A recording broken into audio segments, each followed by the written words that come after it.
we turn our attention to one of the most influential musical forms of the 20th century, jazz. Now, when we talk about the origins of jazz, we're really talking about a rich cultural melting pot, a uniquely American story that begins in the late 19th and early 20th centuries, primarily in New Orleans, Louisiana. New Orleans at the time was a bustling port city, a crossroads of cultures.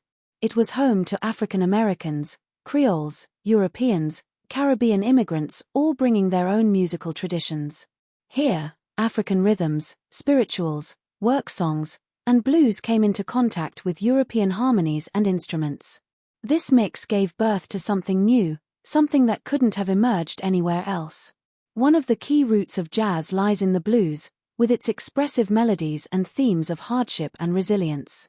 Ragtime also played a major role, think of Scott Joplin's syncopated piano compositions.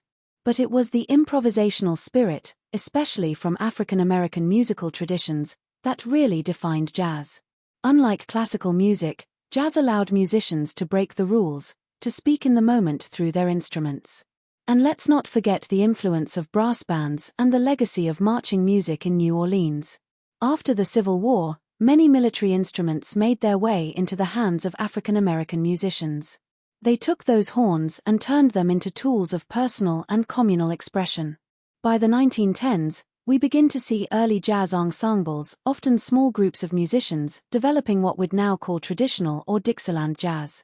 Figures like Buddy Bolden, King Oliver, and later Louis Armstrong helped define the sound.